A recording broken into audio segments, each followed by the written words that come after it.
Welcome to Pat Stats. Today is June 29th. We have some Mets current news today. Over the past couple days, teams have been submitting player pools for the 2020 season, which will, is just a list of at most 60 players, which will either be on the Major League team in 2020 or in like the taxi squad, they call it, for 2020. And the Mets had initially released a list of 45 players.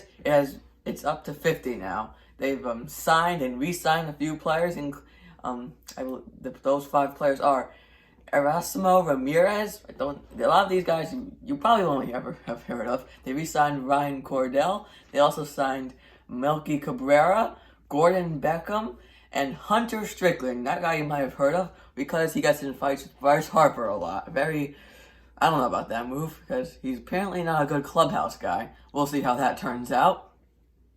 In terms of the Mets' original player pool, not many surprising names, but you have some rookies. Their top rookies like starting pitcher David Peterson, I think, and Andres Jimenez.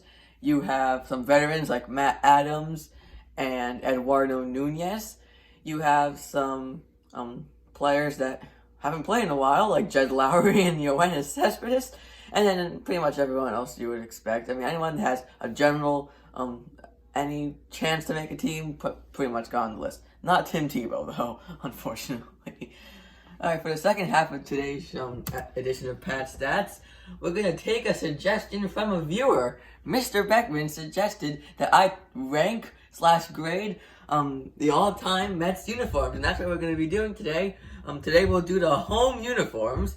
So, we will start off with the original pinstripes from 1962 to 1964. We'll go in chronological order and grade them as we go. Then these uniforms get an A. They're pretty much what they have now, and they're nice. No number on the front, but everything else is pretty much the same. Of course, this picture is black and white, but there's definitely blue and orange on the Mets logo, with the pinstripes, obviously.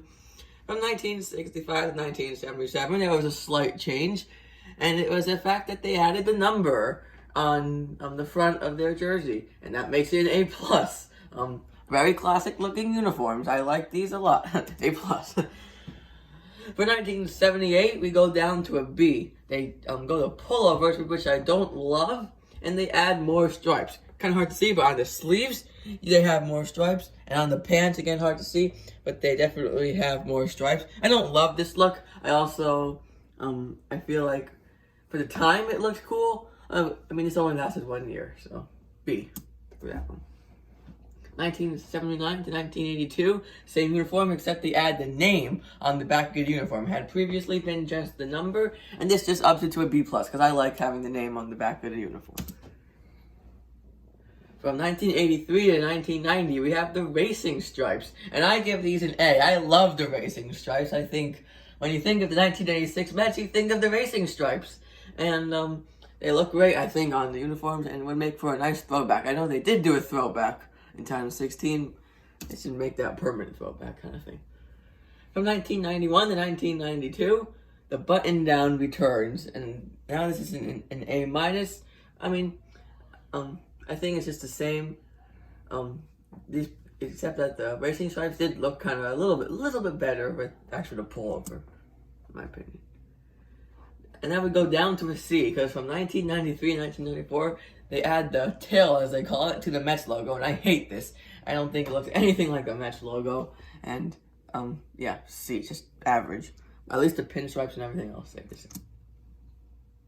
From 1995 to 1997, we're back to the basics, and we've talked about that before. It's an A. Just a very nice uniform. And now, we have the 1997 all-white alternate, and this is a B. I don't love the all-white alternates they wore. I think sometimes they were nice and sometimes they weren't. You'll see why this is actually ranked higher than so many other all-white, or snow white as I like to call it, uniforms. It's because they don't have a shadow. You'll see that in a couple minutes. Now, probably the one that everyone thinks about is the black alternate from 1998 to 2011. And I will give this one an A-. I think it looks good. I think a lot of people hate it, a lot of people love it, and I'm generally more on the like it side. I think they look nice. The blue, it pops off the black with the white outline, the orange shadow. The shadow, I'm not the biggest fan of, and you'll see why again in a couple minutes. But for this one, it looks very good. And from 1998 to 2011, it's a slight change from the previous white alternate, but it's a big one for me because they add the black shadow of the Mets logo and the number, and of course their name on the back, which you can't see in this picture. This drops it down to a C- because I don't think it looks good on the white uniforms. I just feel like it's all squished. There, nothing really pops off it that much, so C-. It's not great.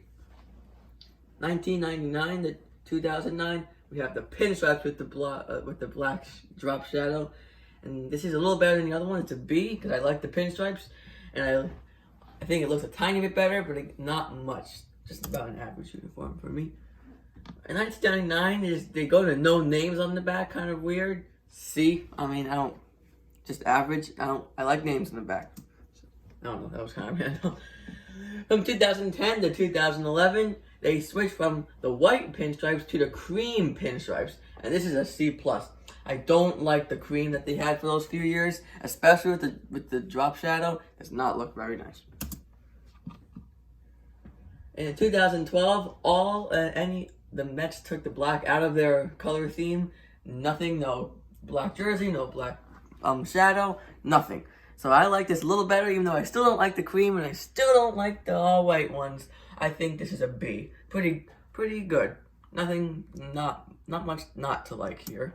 But then you get to 2013, the present, when blue is the new black. Blue is now their alternate at home, and this is an A. I love how it looks. The orange definitely pops.